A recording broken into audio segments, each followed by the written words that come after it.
Well, we've left Camping Tourony and we've just driven just out of town, and we stumbled across, as we always do, we stumbled across an Intermarché supermarket. We were looking for a supermarket a little closer, but there was a lot of traffic and we were navigating around the roads, so we thought, wow, we'll find one. Well, we're out of town here, and it's just outside the town, and I'll put the name on screen of the town we're just outside.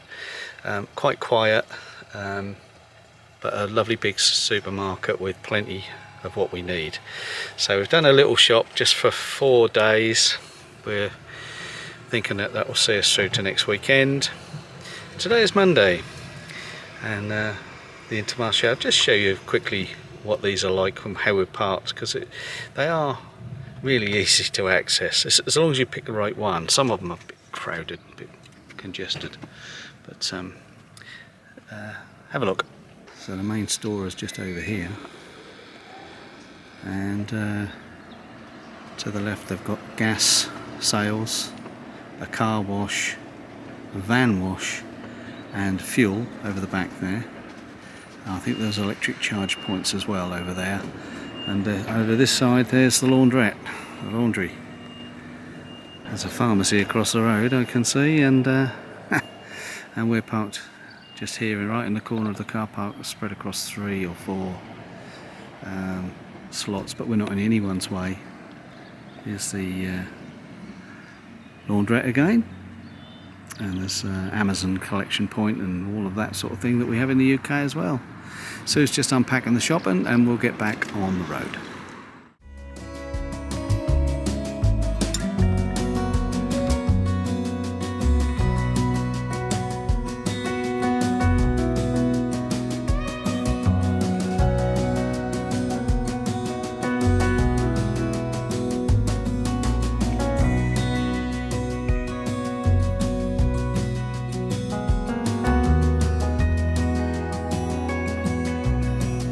Here's a map of our route this morning, and we've left the Camping Tourony. We're heading to Roskoff, no more than 2 hours driving, and here are the key points: Tregastel, top right, the supermarket to the right.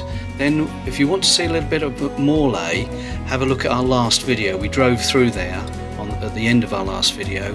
We're now going to drive through the yellow hoop on this map, and what a pretty place that was. Another stop that we didn't do, but my goodness, very pretty. And then we'll show you what happened when we got to Roskoff.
Once we passed through St. Paul de Leon, beautiful little place, we thought we got on the wrong road. Garmin took us down this little shortcut, which was a bit rural, round Roskoff, and we knew we were getting near the Aire when we confronted this fella, but we followed Garmin and we trusted it right up to the point where we met the next junction. And we thought, right, okay, we're going to keep going here. We went across this one and down to the next junction, and this is where we were told to turn left and then right, which is exactly what we did. We turned left and we turned right, and there was no sign of the Aire. In fact, there was a height barrier and the back of almost the entrance of the campsite. So we turned around, followed our instincts wrongly, and ended up at the wrong end of Roskoff, and we saw another pretty little place. We saw Roskoff in the van.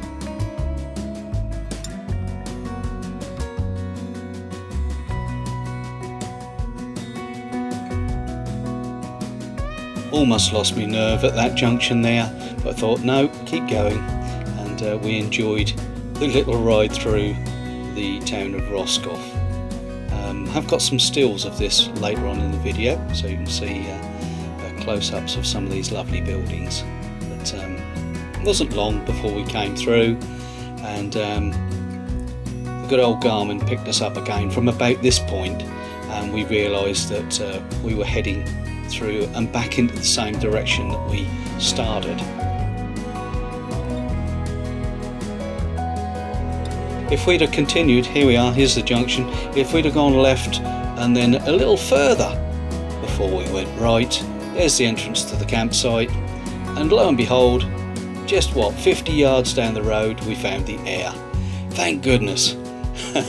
A breath, a sigh of relief, and we parked up, and that was the end of another drama. We did keep her calm, I have to be honest, but we were glad to get there in the end.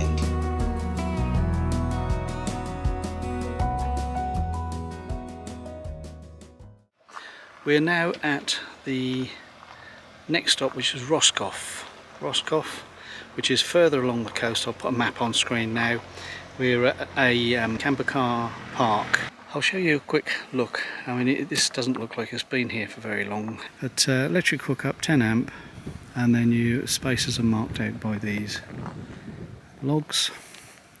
There's a pitch right next to us, and then there's several over there as well, which are not occupied, and we're at the back end of a campsite, so these cabins are part of the neighbouring campsite. The barriers are down here, so the other facilities on these Aires is a grey water drop, and then fresh water and chemical waste dump in the little pillar there, and then you've got all the in and out gates here, and we'd pre-booked this one, so all we had to do was swipe our card. They do say you can press a button on the app, but it didn't work for us, so you just pass your card across the numbers like so, and it will open. And here, if you want to buy a card or join up, you can do that on the end as well. And then bins. Well, that's it. That's what you get. And all of these that we've booked for this tour have been between £10 and £15. That's after converting from euros. So I think I'll put the price of on the screen of this one for one night.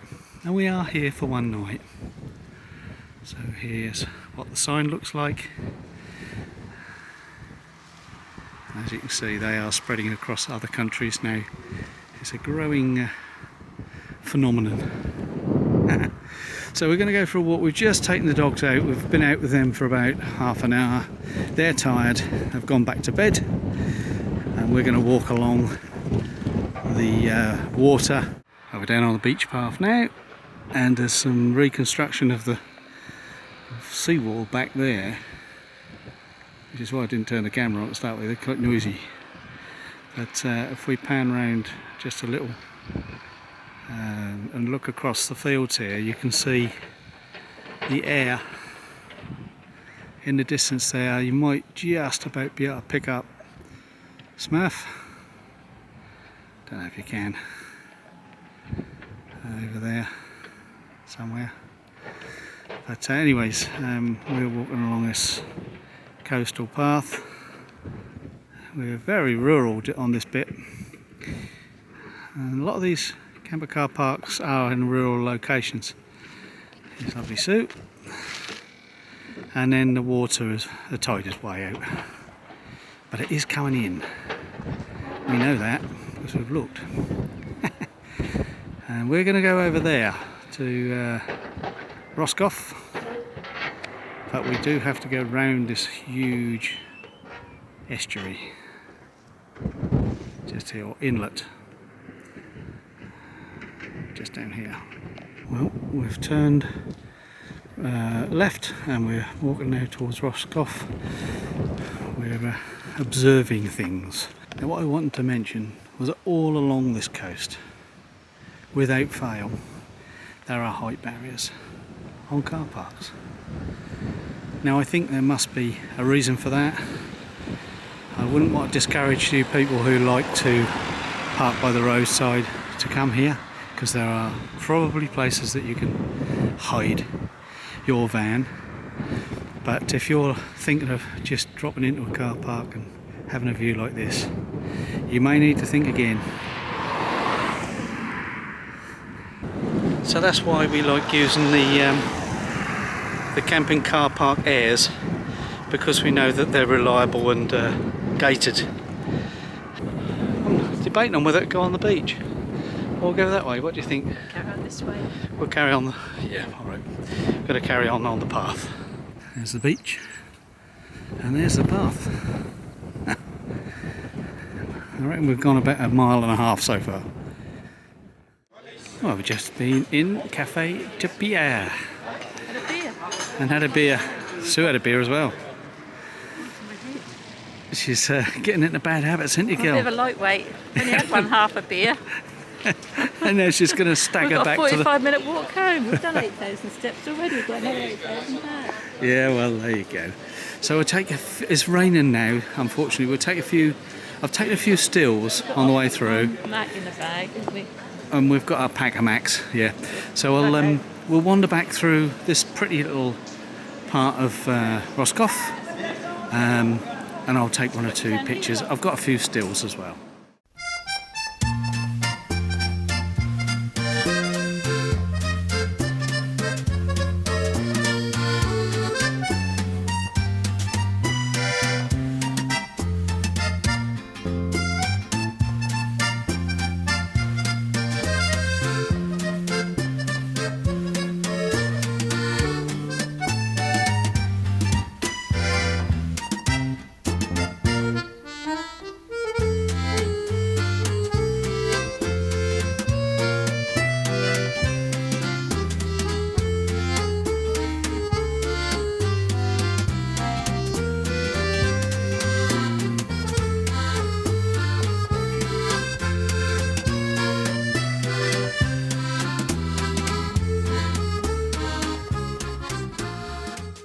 Well, we're on the way back, and the tide, as I promised, is up, and we're looking across here from the other side of this bay, and I'm just going to try and pick out the motorhomes. They're up here somewhere. I think they're this way actually.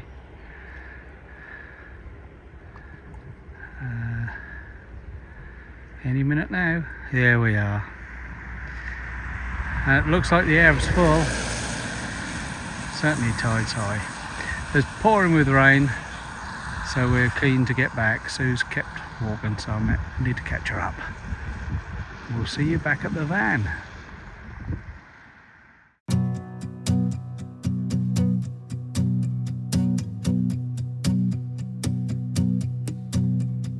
Well, a new morning starts. Had a bit of a busy day, a long walk yesterday, and this one was going to be a fairly short drive, only around about an hour, and just through some countryside. So we soon made it to Faou, and what a pretty little place this turned out to be. Another camper car park, Aire. We hit this little signpost here, and it said road closed, and in French it had been written on except camper cars, and we didn't spot that to start with, so a little bit nervous about it, but we got through. There were some roadworks there with the road shut, so once we got along this row of trees here, very pretty, and there'd been an awful lot of rain overnight, and this Aire had suffered a bit. Right near the river, really nice little location, and one of the bigger camper car park Aires that we've seen. So we went through and thought, oh look, there's some nice pictures round the back there. So we kept going, and there were grass pitches, and not realising just how much rain they'd had, we noticed that the road here was pretty puddly and a bit muddy, so we reversed back and thought, it looks alright there, but no, very soft, and Smurf started to grunt a bit, so I reversed straight off. As you can see, I was starting to dig in a little, so I got back onto the asphalt, and we decided to park down on a little square of hard stand. It was still quite wet here, but in the end we took a decision not to go back on the grass, although it was very tempting, and we parked on one of the driest little sections. We were first to arrive, and there was nobody else there, literally nobody there, but soon after we arrived, 3 or 4 other camper cars turned up. So there we are, we parked up, and we were ready to have a little look around Faou.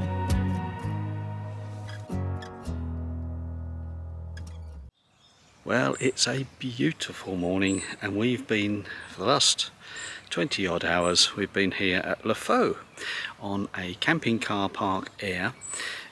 With Smurfers just behind me. We've had some horrendous sharp showers, almost like thunderstorms, although I don't remember the thunder, and it's made the ground extremely wet.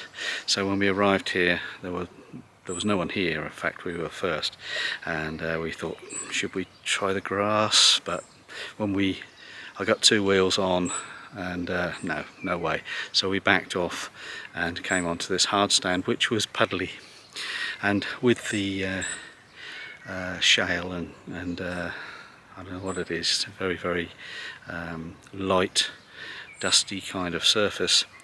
It was claggy and muddy and quite nasty. So bear in mind, this one in the wet can be a little bit treacherous. However, in the dry it's beautiful, and I'll show you why.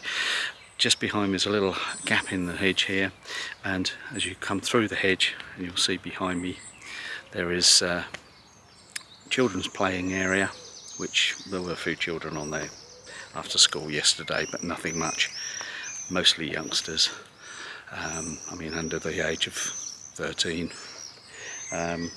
playing on the various things here, which is rather good.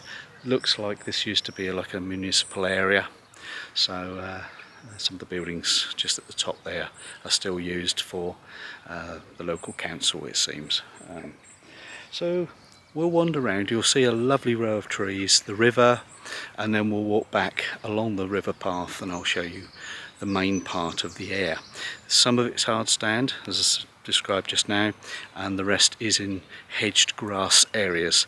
There's some with hookup and some without hookup, and the hookup's 6 amp, which is quite common here in France. So let's wander this way and see what we find. It's very pretty.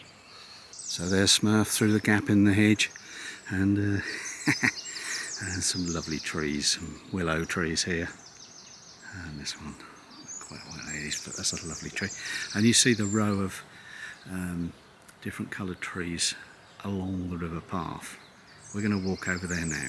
Well, it's real life. Just as I started filming, a dumper truck came along to the municipal area, started dumping some shingle, so that's what you can hear in the background. But this is the view along the riverside path, and across there you've got some of the town. Also at the bridge down the end to the right is little cobble streets, and I'll show you a few pictures from there. We only took stills in the town, or the city. They call it a little city because the beautiful cathedral. But this is the river. The tide is just going down. This all fills in with water at high tide. So this is the little yard where the digger was. He's cleared off now. I think he knew I was waiting to film, but looks like they've got a little yard there for the local workmen. So this is Faou camping car park. Here is the machine that you can join up if you want to sign up for camping car park and get a card, and here is where you swipe to get in, or put your code in. You can actually swipe your card over those this digit thing, keypad, and here are some rules. in French and English. So barrier, as you see, this is the in and out barrier. There's another similar post this side to swipe your card as you leave, and then it knows you've gone, basically. So let's walk along this path again. Grass is very wet still, but walk along this path. There's some picnic benches down here, some people chatting away down here, some locals by the look of it, so we won't invade their privacy. We'll just enjoy this lovely scenery, and I'll show you the rest of the camping car park. And here's Smurf, as you can see on the hard stand area. It's quite puddly, but we found a nice dry spot. There's 1, 2, 3, 4, 5, 6. There is 6 fans on there. One is obscured by the hedge. 6 fans on there, and there's one across the other side, just over there. And that's pretty much all the hard stand. The rest is grass. And from this shot you can see there is an electric hookup in the centre of the grass there, so you're able to use the grass in the dry season. I would say that that is not this week. There's 1 or 2 puddles in that grass that you wouldn't want to get stuck in. The water is over there. There's a gentleman at the water tap there at the moment, and over to the right here there is a camping area just in the trees here. So this is a camping field, and there was a few tents on here, but they've already gone. It's only 9 o'clock this morning and they've already moved on. The tents do seem to be up and about early. This is from the other side of the camping field, and then across here we've got more motorhome camping with electric hookups on this little field here, and there's another field to the other side of the hedge. At the far end of the Aire now, as you can see, countryside stretches for miles. This is the river that we were river path that we were walking along just now. Picnic tables just here, a little bridge, a bench, and a walk that goes for miles along that estuary. There's a farmhouse over here, and then we shoot back into the sun, unfortunately, where the Aire is behind me just here. So we'll walk in there and I'll show you a couple more of the fields. We come round this side. I can't film round there, so the gentleman didn't want me to film his van, but we're just here in the last little bit of the Aire. Around here there's a little bit more hard stand, and there's the farmhouse I talked about. So there's plenty of parking without hookup as well if you want to go off grid. And we're back around where we started, really, at the hard stand area where the bins are. And here's Smurf, and we're just getting ready to leave, so it won't be long now before we're off the pitch and away to our next destination.